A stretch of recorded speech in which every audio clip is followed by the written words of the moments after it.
apa yang terjadi di Bandung? Itu dia. Langsung. Mau diurut dari Jakarta juga nggak apa-apa, Bang Gia, silakan. Jadi panjang ceritanya ini. Gak apa-apa ya. Makasih. Bismillahirrahmanirrahim. Assalamualaikum warahmatullahi wabarakatuh. Saya berterima kasih kepada Total Politik karena mempertemukan saya dengan sahabat lama saya dari mulai 80-an, jadi udah puluhan tahun. Bahkan adiknya dititipkan ke saya saat kuliah masuk Jabaya untuk diawasi, dijagain sampai saya mengantar untuk ikut LKHMI saat itu. Jadi persahabatan sangat panjang ya. Dan ini juga yang membuat saya tidak berani, bukan tidak berani, saya tidak mengomentari apapun serangan Demokrat kepada Anies ketika situasi saat kemarin. Karena semata-mata saya menghormati teman saya Andi Alfian Malarangga. Seperti itulah saya berteman gitu kan. Jadi begini, terkait dengan Bandung ada proses panjang sebelumnya. Awal pertama itu warga-warga di Jakarta melakukan deklarasi-deklarasi di RW-RW. Itu otentik dan organik. Kita sendiri masih belum mampu karena kita masih belum move on dari situasi Pilpres. Jadi belum bergerak apa-apa gitu. Tapi warga sudah datang ke rumah Anies, minta Anies maju segala macam. Wajar warga seperti itu karena punya harapan selama Anies menjadi gubernur, air bersih kepada warga miskin diurus, kampung bayam diurus, macam-macam. Jadi warga itu punya harapan besar.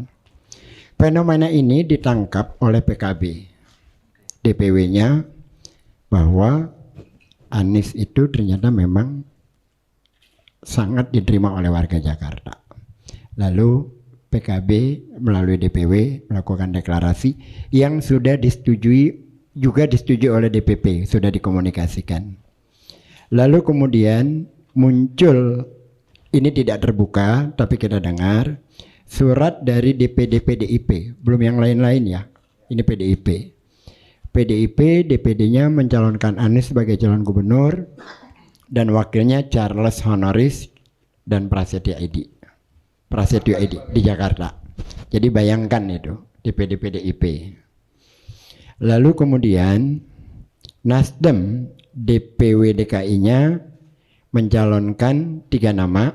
Yang pertama Anies, yang kedua Sahroni, yang ketiga Wibi Adrino. Kemudian PKS juga deklarasi dari DPW-nya.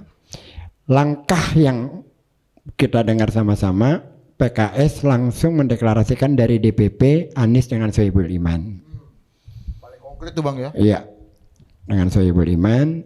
Lalu Nasdem menyetujui paket itu, nggak ada masalah untuk Nasdem. Tetapi saya secara pribadi pada saat euforia rame-rame seperti itu, saya berpikir sebaliknya. Apa iya langkah Anies akan semudah ini? Karena mengingat pengalaman Pilpres, maka yang digunakan adalah instrumen KPK untuk menjegal Anies. Bahkan pada saat saya meminta Anies maju Capres di 2024, tapi tahun itu masih 2022 sebelum Oktober, Anies melarang. Jangan bicara tentang pencapresan sebelum tanggal 16 Oktober. Karena dia masih menjabat gubernur. Jadi saya mau membantah omongan Fahri Hamzah di forum ini. Seolah-olah Anies itu kan isi kepalanya ingin lompat menjadi presiden. Yang lompat menjadi presiden Jokowi 2 tahun di Jakarta. Anies 5 tahun, bahkan pada saat diminta oleh Prabowo menjadi wapresnya, Anies menolak di 2019. Itu fakta. Jadi Fahri Hamzah kalau ngomong pakai data, jangan asal ngoceh sendiri. Karena itu ada faktanya kan. Lalu KPK bergerak untuk, kita sudah yakin bahwa Senin Anies akan ditersangkakan. Hari Jumat itu. Senin Pak Surya Paloh mengambil inisiatif untuk mendeklarasikan Anies agar tidak menyelamatkan Anies. Maka batallah keinginan Anies bahwa dia hanya mau bicara tentang Pilpres setelah tanggal 16 Oktober. Tanggal 3 Oktober dia dicapreskan. Setelah itu bergulir kan. Mengingat pengalaman saat itu, apa iya yang sekarang tidak diperlakukan seperti itu? Entah apa. Dan itu saya katakan di TV bahwa Anies langkahnya tidak akan mudah. Nasdem tiba-tiba deklarasi Anies di gedung Nasdem Tower secara terbuka mencalonkan Anies. 1 hari setelah Nasdem deklarasi terjadi operasi. Saya mengatakan operasi gelap, operasi jahat, bukan operasi gelap, operasi jahat. Operasi jahat, Nasdem 2 hari dioperasi. Lalu Pak Surya Paloh sangat gentleman. Dia panggil Anies, Nis, kita relax aja dulu. Situasinya sekarang ini agak berat. Bahkan lebih berat dibanding pada saat Pilpres. Tekanannya lebih berat dibanding Pilpres. Tapi Pak Surya dengan gentlenya memanggil. Pak Surya itu kalau ada berita baik dikasih tahu, ada berita buruk dikasih tahu. Dugaan saya yang sebelum-sebelumnya itu mulai terbukti. Walaupun pada saat itu saya tidak bisa memprediksi bentuknya seperti apa. Tapi ternyata ini operasinya beda. Lalu kemudian PKB mengalami hal yang sama. 2 itu mulai memberitahu lah situasinya sangat tidak kondusif untuk terus menghadapi Anies. Lalu PKS tiba-tiba berbicara macam-macam yang katanya Anies tidak bisa menyelesaikan tenggang waktu 40 hari, tidak bisa meminta partai lain, yang itu sesungguhnya tidak dikomunikasikan kepada Anies. Dan Anies sudah mengkomunikasikannya kepada Nasdem, Nasdem pun terima paket Anies dengan Sohibul Iman. Problemnya Nasdem dalam posisi tekanan, itu kan? Dalam posisi tekanan, jadi agak berat untuk meneruskan Anies berlayar. Tanggal 19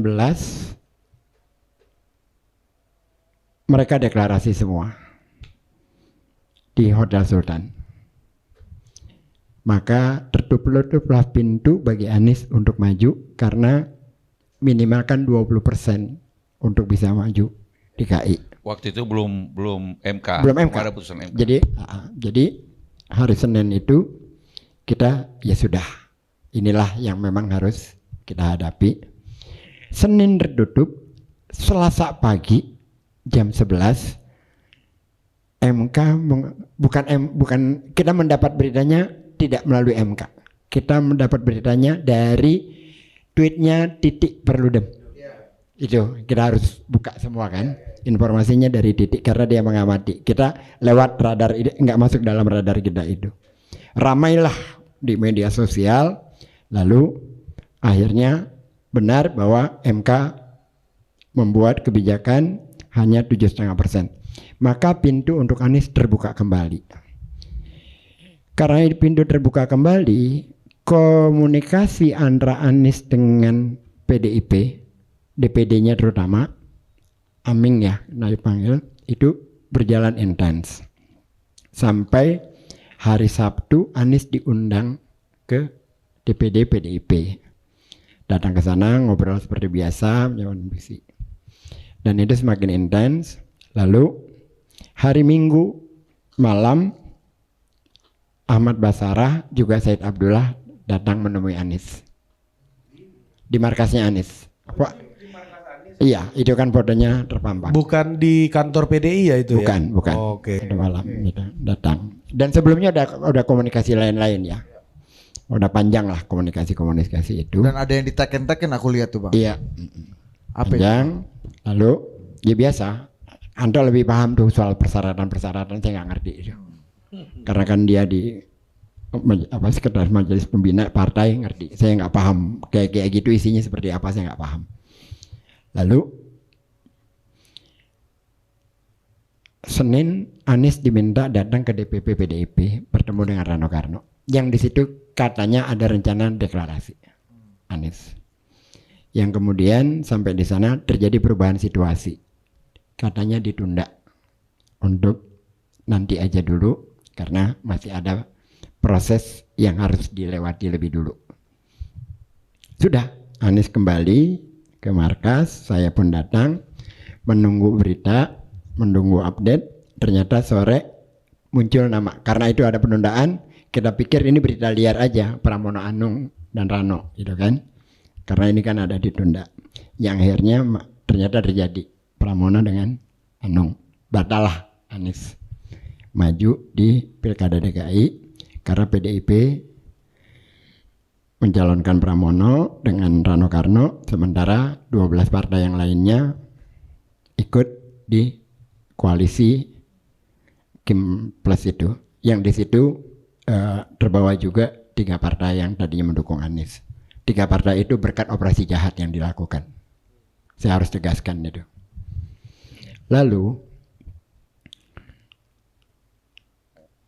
tiba-tiba muncul berita bahwa Anies akan dicalonkan di Jawa Barat.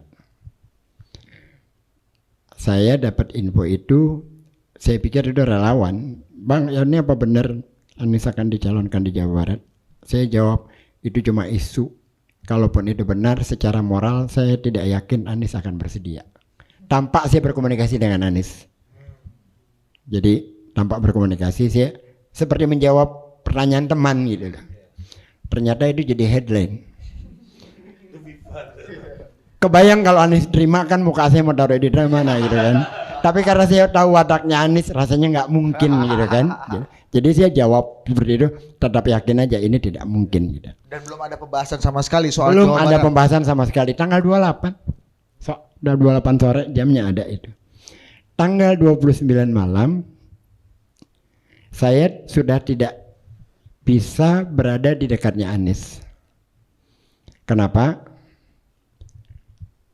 Saya tidak kuat melihat mukanya dia yang sangat anteng, senyum, biasa, tidak ada beban. Tapi saya tahu situasi yang terjadi gitu loh.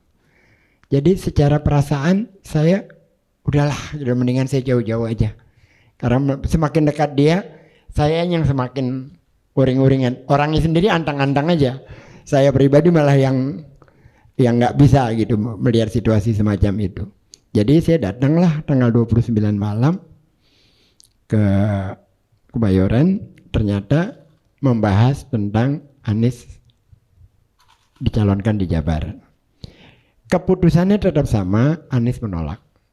Tidak bersedia karena satu, kalau di Jakarta memang ada permintaan warga untuk dia maju.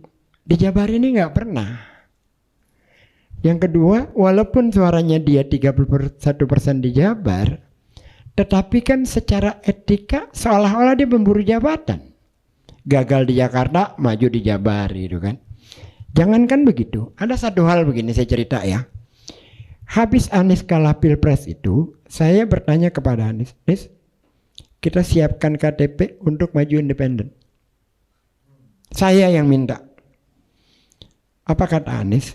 Jangan. Kenapa? Tidak baik kepada teman-teman kita yang mengusung kita di partai. Sumpah saya menyesal mengikuti moralnya dia. Karena yang saya hadapi Anies ini bermoral banget gitu loh. Jadi jangan.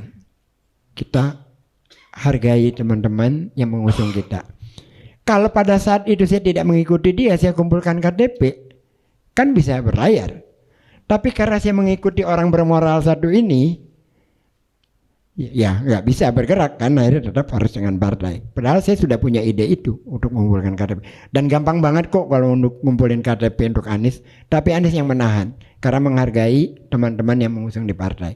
Dan pasti akan gaduh lagi beritanya. Jadi Anies menolak itu. Jadi kejadian Bandung itu kondisinya seperti itu. Dan kalau yang namanya Julvan Lindan mengatakan Anies oportunis, sesungguhnya Julvan Lindan lah yang oportunis sejati. Karena Anies datang ke partai manapun, dia membawa gagasannya. Bukan Anies ke PKS dia menjadi PKS, dia ke PDIP menjadi PDIP. Tidak. Anies datang ke partai tetap menjadi Anies, menjadi dirinya dengan gagasan-gagasannya.